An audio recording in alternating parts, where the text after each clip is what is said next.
इस रात अब्बा बड़ी देर से घर आए और आते ही अपने कमरे में चले गए। अमूमन वो जब भी घर आते कुछ ना कुछ लेकर आते थे।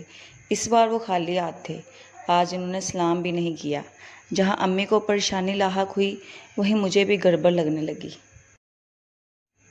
मैं उठकर अब्बा के कमरे की तरफ जाने लगा तो अम्मी ने मुझे हाथ के इशारे से रोक दिया और खुद भर गई। मैं तरह तरह की बातें सोचता सहन में ठहरने लगा। कुछ देर बाद अम्मी की वापसी हुई। मुझे उनके चेहरे के तासुरात देखकर ही अंदाज़ा हो गया था कि ज़रूर मेरी ही कोई बात है।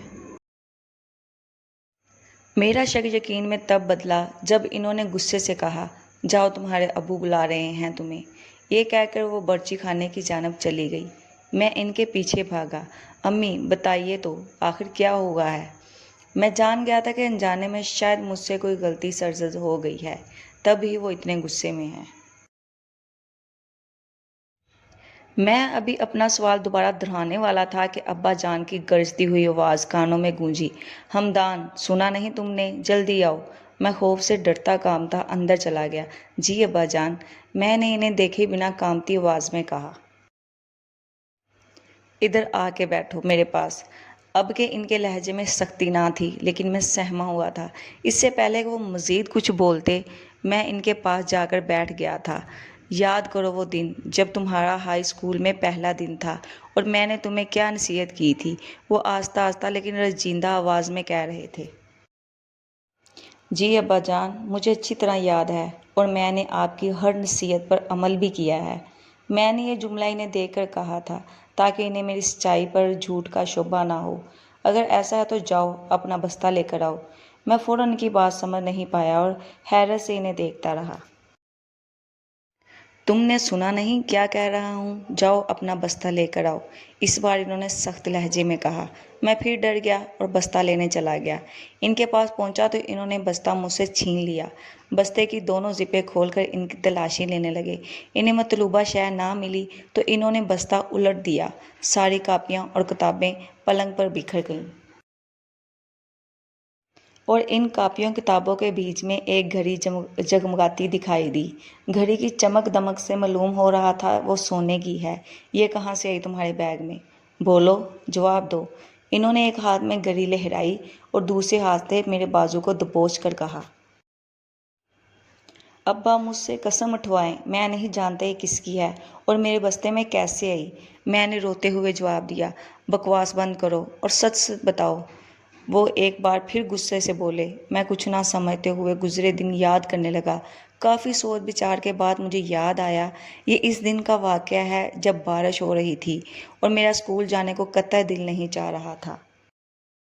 अब्बा छतरी लेकर बाहर जाने लगे तो इनकी मुझ पर नज़र पड़ी।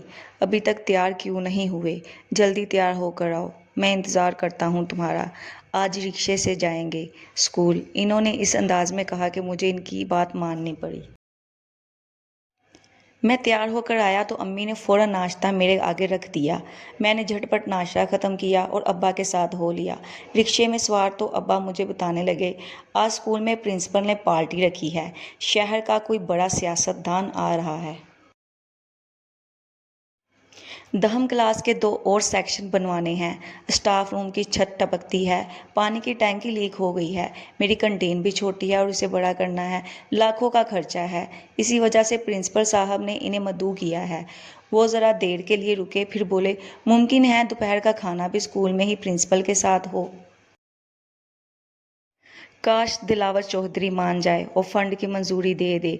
वो तहम्मुल से बता चुके थे। मैं भी दिल ही दिल में दुआ करने लगा। अब्बा जान गुज़िश्ता बरसों से इस सरकारी स्कूल में कंटीन चला रहे थे। इसके साथ साथ स्कूल में जब भी कोई ख़ास मौका या तरकीब हुई मुंतज़िम के तौर पर इनका स्कूल में होना लाजमी होता। हम स्कूल पहुंचे तो मुझे अब्बा जान ने असम्बली के लिए घंटी बजाने का हुक्म दिया और ख़ुद प्रिंसिपल्स के ऑफिस चले गए।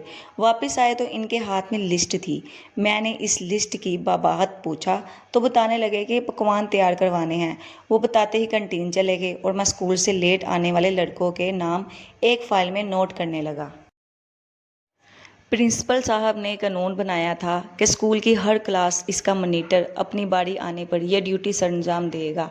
इस रोज़ मंगल था और मंगल के दिन मेरी बारी हुई थी। मैं फाइल हाथ में लेकर लड़कों के नाम दर्ज करने में लगा हुआ था कि मैंने फैसल को भी इस किताब का हिस्सा बनते देखा। वो इंतहाई गुस्से से आग बगोला होकर मुझे देख रहा था। इसका नाम फाइल में लिखने की बारी आई तो वो बोला, मेरा नाम फाइल में लिखने की गलती मत करना। वो इंतहाई बदतमीज़ी और उखड़ लहजे में हुक्म देने वाले अंदाज में बोला। मैं इसी वक्त अपनी जिम्मेदारियां निभा रहा हूँ और मेरा फ़र्ज़ है जो भी लेट आए सबके नाम फाइल में दर्ज करूँ। मैं इसका नाम लिखने लगा। इसका नाम लिख चुका तो इसने मुझे उंगली खड़ी करते हुए कहा, तुम्हें मैं देख लूँगा। वो कमरा जमात की तरफ भर गया और मैं बाकी तालब इल्मों के नाम लिखकर फाइल पर प्रिंसिपल साहब के दफ्तर पहुंचकर क्लासरूम में दाखिल हो गया। शमसियाही इम्तहानात सर पर थे। सबको अपनी अपनी फ़िक्र थी। तकरीबन सब ही के फ़िज़िक्स के प्रैक्टिकल मुकम्मल थे और सब ने चेक करवा दिए थे, लेकिन एक फैसल था कि जिसने अभी तक प्रैक्टिकल मुकम्मल नहीं किए थे और काफ़ी दिनों से मुझसे कह रहा था कि मैं इसका प्रैक्टिकल मुकम्मल कर दूं। मेरा अपना काम ज़्यादा था, इम्तिहानात की तैयारी भी करनी थी, लिहाजा इसके बार बार इसरार करने पर मैंने भी बार बार इनकार ही किया था। सर खावर जो फिज़िक्स पढ़ाते थे इस दिन आपे से बाहर हो गए। इन्होंने फैसल को काफ़ी डांट डपट कर प्रिंसिपल ऑफिस भेज दिया। ये फैसल की बदकिस्मती थी कि इस वक्त प्रिंसिपल ऑफिस में इलाके के एम.एन.ए. दिलावर चौधरी भी मौजूद थे। इस तरह की किसी शिकायत का इलाके के एम.एन.ए. के सामने इन्हें मसूल होना काफ़ी तज़हीक की बात थी। प्रिंसिपल साहब शायद शदीद किस्म के जज्बाती हो गए और फैसल के जमात नहम के बोर्ड के इम्तहानात का दाखिला फार्म भिजवाने से इनकार कर दिया और सज़ा के तौर पर ऑफिस में कान पकड़कर एक टांग पर खड़े होने का कहा। फैसल जैसे लड़के के लिए ये सब बर्दाश्त करना इंतहाई मुश्किल था। शायद तब ही वो मुझसे बदला लेने के लिए कई मंसूबे तरतीब देता रहता था। आधी छुट्टी की घंटी बजी तो बच्चों ने फैसल को प्रिंसिपल ऑफिस में इस हालत में खड़े देखकर इसका खूब मजाक उड़ाया। कई लड़कों ने फ़िक्रे कसे, कई लड़कों ने सीटियां बजाई कि इस वक्त अब्बा जान खाने का सारा इंतज़ाम कर चुके थे। हाल में मेज़ पे खाना लगा दिया गया। आधी छुट्टी के फ़ौरन बाद दिलावर चौधरी को तकरीर भी करना थी। सारा स्टाफ प्रिंसिपल साहब और दिलावर चौधरी हाल में जमा थे। इधर फैसल केला खड़ा सबको खाने वाली नज़रों से घूरता रहा था। इधर जब मेरी नज़र प्रिंसिपल ऑफिस की खिड़की से अंदर पड़ी तो मैंने इसके हाथों में जगमगाती हुई घड़ी को देखा। इसकी नज़र घड़ी से हट कर मुझ पर पड़ी तो मैंने इसकी चमकती आंखों में शरारत भांप ली थी, लेकिन दिलावर चौधरी साहब की धुआंधार तकरीर के बाद मैं सब कुछ भूल भाल गया था।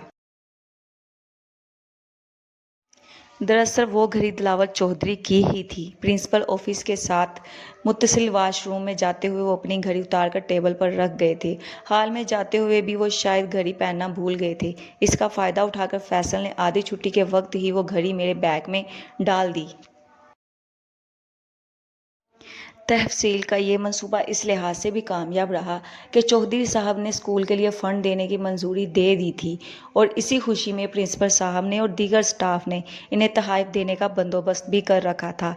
एक हाथ से तोहफ़े वसूल करते हुए दूसरे हाथ में मोबाइल पकड़े ऐसे कान से लगाए वो अगली मीटिंग में आने का कहकर रवाना हो गए। इसी हड़बड़ी में शायद वो बिल्कुल भूल गए थे कि इनके हाथ में सोने की पेशी कीमत घड़ी भी थी।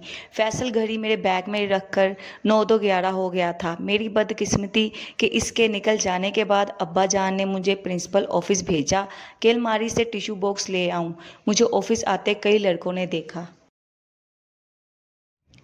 और सब ने यह भी देखा कि जब मैं ऑफिस गया तो वहाँ फैसल मौजूद नहीं था। इसीलिए जब घड़ी के सिलसिले में चौधरी साहब का फ़ोन आया और प्रिंसिपल साहब ने अब्बा से जिक्र किया तो इनका 100% शक मुझ पर ही था। जब मैंने अब्बा जान को सारा वाक़या सुनाया तो अब्बा जान ने मेरी पहचानी चूम ली और इन्हें मेरी बात पर यकीन आ गया। मैं अब्बा जान के साथ फैसल के घर गया। फैसल खुद भी अपने किए पे शर्मिंदा था। इसने ना सिर्फ मुझसे बल्कि अब्बा जान से भी माफ़ी मांगी और ये तहैया किया कि आइंदा वो अपना काम खुद करेगा। घड़ी किसी तरीके से चौधरी साहब को भिजवा दी गई थी।